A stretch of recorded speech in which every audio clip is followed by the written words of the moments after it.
are talking about the summer of '84. Not the actual summer, actually a movie called that. This one is brought to you by the team who is behind 2015's Turbo Kid, a movie that I unashamedly love. So do I love the summer of '84? No. I like it, but I don't love it. So let me tell you a little bit about what this movie is about. It focuses on a group of 4 15 or so year old boys who are somewhat on the kind of the fringes of society, somewhat kind of nerdy. And one of their number suspects their neighbour, who happens to be a policeman, may be a kind of somewhat famous serial killer who has kind of been discovered in their area, who has had a rash of killings of teenage boys. And of course it's up to this young boy Davey and his friends to see if they can kind of get to the truth and uncover if this neighbour actually is a serial killer, and if he is, expose him. Now if that premise seems somewhat familiar, it should. This movie has been done a number of times now, most notably originally by Rear Window. Then of course you had the movie Fright Night, which of course if you're a horror fan you'll know that one, and then more recently in Shia LaBeouf's Disturbia. So this movie for the first part isn't a particularly original film, but let's talk about what works first of all. For what works for me and what I feel, looking at IMDb and some of the kind of the reviews on there, people are just getting caught up in the 80s aesthetic, and they do it very well. This really does feel like it's ripped straight from the 80s, and I feel they've done a good job here of recreating the feel of the 80s by the way the actors look, the kind of the filming techniques, stuff like that, the soundtrack, which we'll come on to again.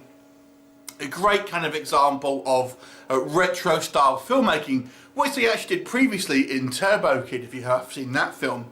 Although there's surprisingly not that much kind of pop culture reference, I guess, because this is a small budget movie, they can't afford to have a lot of kind of lighted stuff in there. But nonetheless, it definitely does feel very much a Stranger Things kind of like style movie. And if you like that kind of thing, or the It remake, you're going to probably enjoy this one as a kind of companion piece to it. However, they do a great job of capturing that film. And I've got to say the actors here all do a fine job as well of portraying kind of believable characters.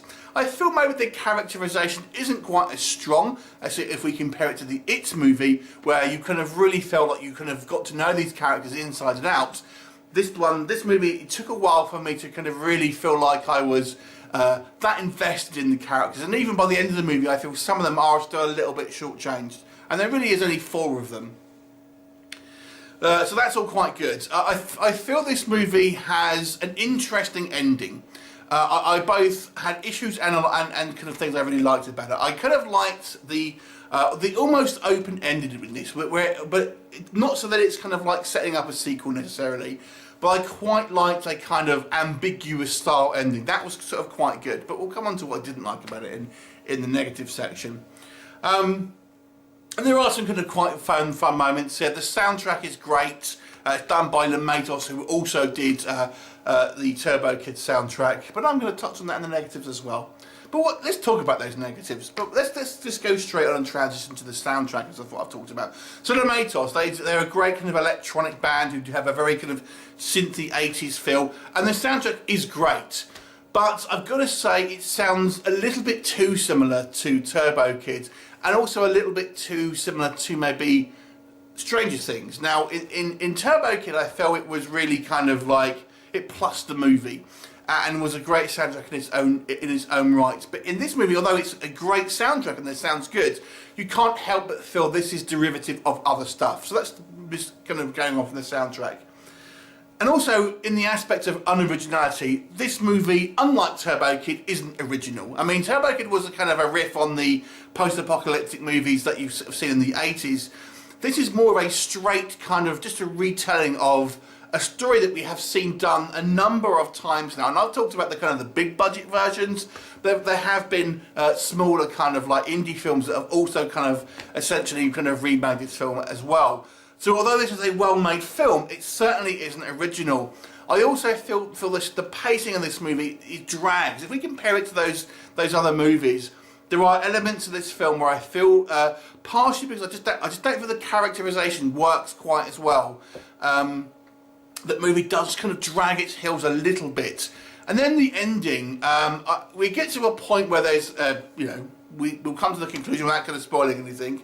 And then it feels the need to have a kind of an action-heavy climax, which I kind of wish it didn't. And I almost wished it ended on a point before, which I thought would have been maybe a little bit unclimactic, but it would have been the most realistic thing. But it seemed to me when the killer is ultimately revealed, and they have been pretty kind of careful to kind of cover their tracks at this point, they've made particularly kind of rash decisions and seem to be somewhat sloppy.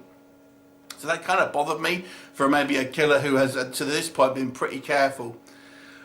So, yeah, a few kind of issues we've made with this director. This is a good film, don't get me wrong. I had such high expectations. I love Turbo Kid so much. I'm a huge child of the 80s, and I was kind of not a dissimilar age to these kids back in 1984. So obviously it touches base, and you know there's a lot to like here.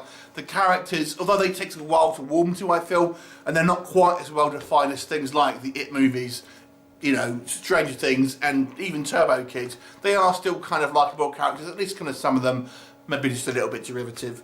Yeah, so it's worth a watch, I would say, but I don't think it's a classic, in my opinion. I will give this an above average mark, because I think it is a well-made well-crafted film that is does a good enough job here of kind of selling you on this kind of this 80s vibe.